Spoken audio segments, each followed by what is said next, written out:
Today, I am going to answer a question about emotional disconnect. A lot of us in our marriages, we will go through seasons where we feel emotionally disconnected from our intimate partner. This emotional disconnection show up in silent treatment.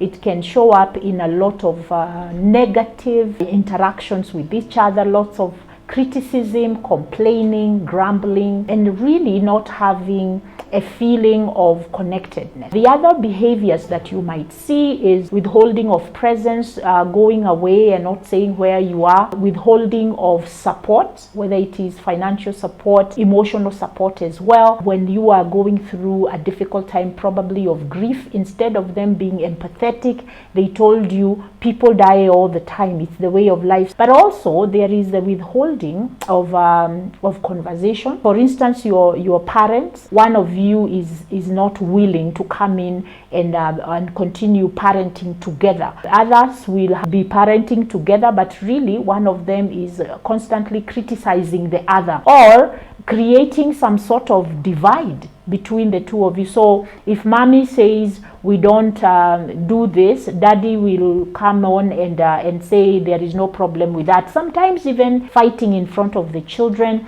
and it creates quite a bit of confusion within the home. So emotional disconnection is also called in emotional disentangling. You detach yourself from your spouse. There are reasons why people do that, and one of the biggest reasons is because of emotional abuse. When you use silent treatment to control how the relationship goes, when you are mad, you don't talk. When you are mad, you withhold things. Why a person may emotionally detach is because they want to protect themselves from some emotional abuse. So any kind of feeling that I am not safe, if I open my mouth, if I engage with you, you are going to harm me, you're going to hurt me in one way or the other. So what am I going to do? I begin to detach from you emotionally in order for me to preserve myself. And I have met couples who have been married for years. They have learned how to self-preserve because of the experience of emotional unsafety. Also because of life experience. Maybe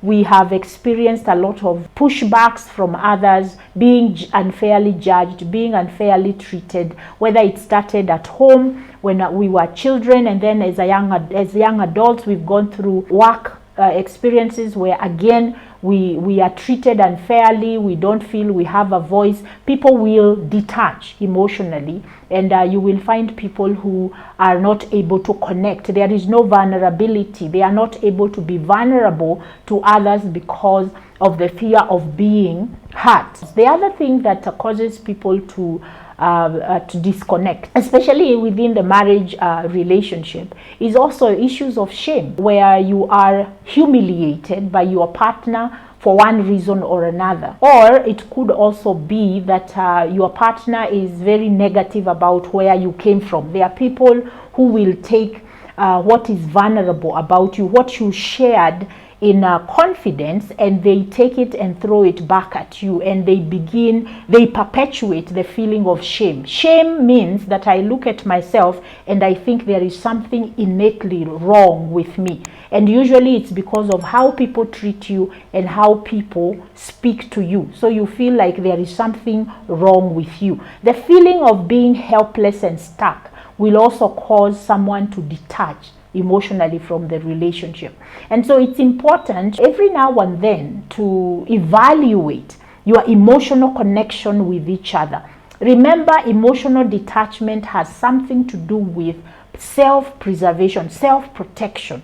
So the question I want to ask myself the moment I see that my spouse is detaching from me is to ask, am I a safe person for my spouse? Could I have done something to cause my spouse to retreat? Some of us, the reason why we are detached from our relationship, our intimate relationship, is because we are guilty. There is something that you are doing, there is something that you have done, and you are constantly afraid you will be found out. The other thing that I usually see with emotional detachment is when a person constantly reaches out to their spouse and the spouse is not willing to meet them. The spouse either uses a lot of deflating they use a lot of what we call gaslighting. And gaslighting is basically, if I come to you and I have a concern, you turn it around and it becomes, now we are talking about what I have done wrong, instead of us dealing with the concern I brought. We have to learn how to do something that we call holding space for each other.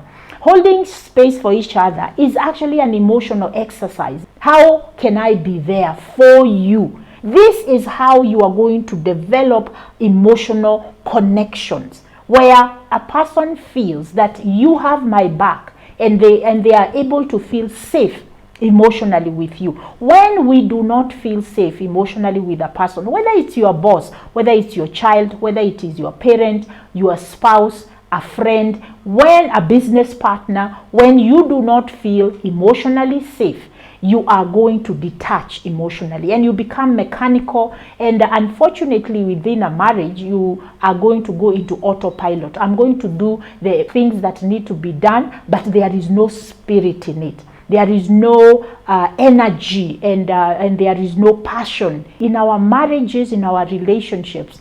When you begin to feel the other person is pulling away from you, your first question is not what is wrong with you. Is there something I have done to cause you to feel unsafe with me? And that is the reason why I'm feeling the distance between us. And once you ask that question, please listen. Allow yourself to put away judgment and just give space to your spouse to tell you how they are experiencing you. And together you can be able to find solutions. Feel free to reach out to me through my website. I will be glad to support you. There are times when couples really do need a third party to help them on how to end the impasse and be able to continue with the business of thriving in life.